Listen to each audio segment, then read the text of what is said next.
Welcome back. Delaware Democratic Senator Tom Carper's retirement seems likely to trigger some history on Capitol Hill. Delaware Congresswoman Lisa Blunt Rochester is favored to become the state's next senator and would be the first woman and the first person of color to represent Delaware in the Senate. And the candidate likely to replace her as Delaware's at-large representative in Congress is Democratic State Senator Sarah McBride, who won her primary earlier this month and is on course to become the first transgender member of Congress. And joining me now is Delaware State Senator and Democratic House candidate Sarah McBride. Senator, thank you so much for being here. Here in D.C., we're about 6 days away from a government shutdown. This is one of several times that Congress has struggled to keep the lights on and avoid a credit default.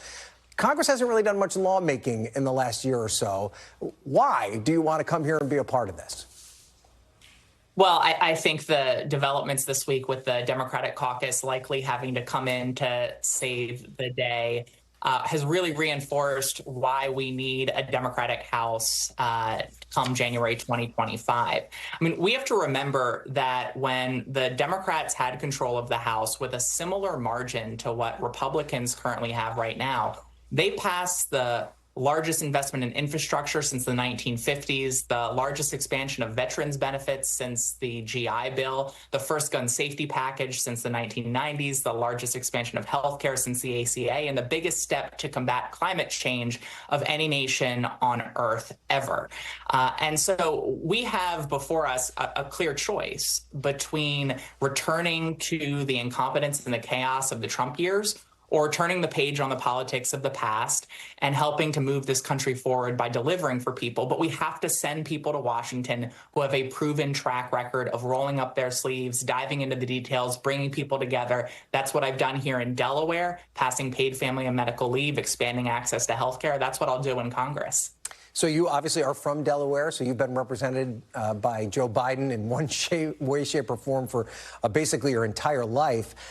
Have you gotten an idea after watching the president and now watching the Harris campaign, how do you think that Vice President Harris would be different as a president than what you've seen from Joe Biden? Well, look, I think every single candidate is their own person. And when Joe Biden made the historically selfless decision, patriotic decision, to pass the baton to a new generation of Americans, he helped to re-energize the Democratic Party. He helped to renew and reinstill joy and hope in our politics.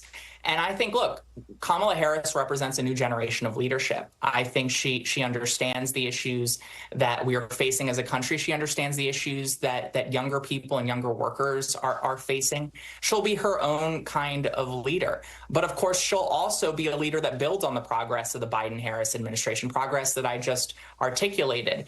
But we got to make sure that we send her a Democratic Congress and a Democratic Senate so that she can implement her policies that will bring down costs facing families, that'll protect reproductive freedom in this country, that'll help create an economy that works for everyone, including small businesses. And that's one of the reasons I'm so eager to win this race, but also help elect Democrats across this country so that President Harris can have a Democratic Congress that allows her to build on the progress of the last 4 years. So if you and Kamala Harris are both elected, you would be one of the votes that she would depend on when it comes to passing her agenda, because under any circumstances, it will probably be tight margins in the House of Representatives. One of her more controversial plans is to raise the corporate tax rate, as well as instituting a tax on unrealized capital gains for the highest earners. You come from a state with a lot of headquarters of some major corporations like Delaware. Is this something you can support? Look, I think that, like President Biden, Vice President Harris is putting forward a plan that empowers working people and their families. We know that the only way to grow America's economy is from the middle out, not the top down. It's one of the reasons why I'm so supportive of policies like paid family and medical leave, policies that'll expand access to childcare and invest in affordable housing. But we, of course, have to pay for that. And I believe that we can deliver for working people, enhance our economy without raising taxes on people making under $400,000 a year. And that can be through guaranteeing that corporations and the wealthy are paying their fair share. I think Delawareans of every economic background support those types of common sense solutions. Policies that are paid for by guaranteeing that everyone's paying their fair share and lifting up families and workers in the process. All right, I want to play for you now an ad that the Trump campaign is currently using in some of their ad campaigns across the country. Take a listen. Even the liberal media was shocked Kamala supports taxpayer-funded sex changes for prisoners and illegal aliens. Every transgender inmate would have access. Kamala's for they, them. President Trump is for you. It seems as though Trump is essentially saying that Vice President Harris is for trans individuals like yourself, and he is not. If he wins, how would you be able to work with his administration? Well, first off, I think Kamala Harris is for every American. I think she sees and respects all of us, and I think she will have an administration that seeks to deliver for all of us. I think one of the problems in our politics right now is that too often politicians seek to ignore the problems of those who don't vote for them or even make those problems worse. Kamala Harris, unlike Donald Trump, will bring people together, bring out the best of our country, and adopt policies that seek to uplift everyone, regardless of your background or your identity. Look, I'm used to working with people who disagree with me on pretty fundamental issues, including issues that are near and dear to my own heart. I'm not running to be the transgender member of Congress. I'm running to be Delaware's member of Congress, working on all of the issues that matter.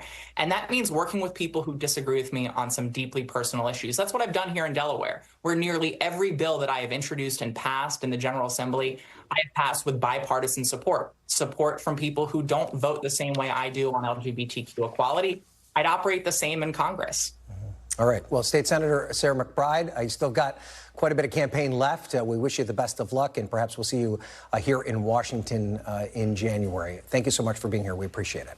Thanks for watching. Stay updated about breaking news and top stories on the NBC News app or follow us on social media.